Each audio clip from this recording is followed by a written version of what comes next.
जय श्रीराम।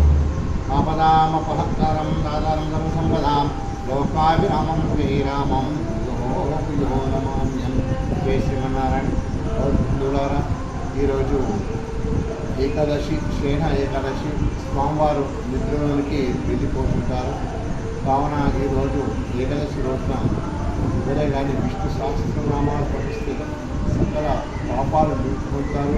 విష్ణు దేవాలయం లోపల ప్రత్యేక పూజలు జరుగుతూ ఉంటాయి.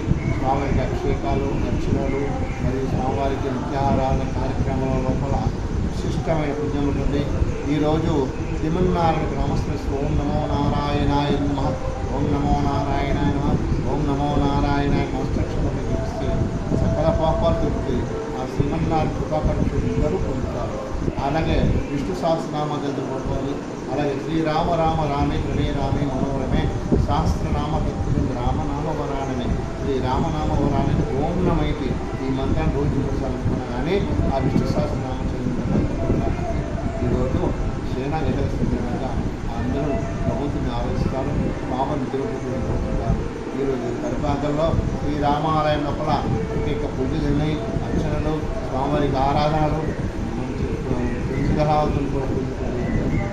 కావున భక్తులు వచ్చేసి ఆ స్వామివారి రంగస్థానం కృపాకటాక్షాలు శ్రీ సీతారామస్వామి యొక్క పుణ్యక్షేత్రం, తీర్థక్షేత్రం కాబట్టి స్వామివారి కృపాకటాక్ష వెళ్ళలా అందరూ ఉంటాను. జై శ్రీరామ్, జై శ్రీమన్నారాయణ.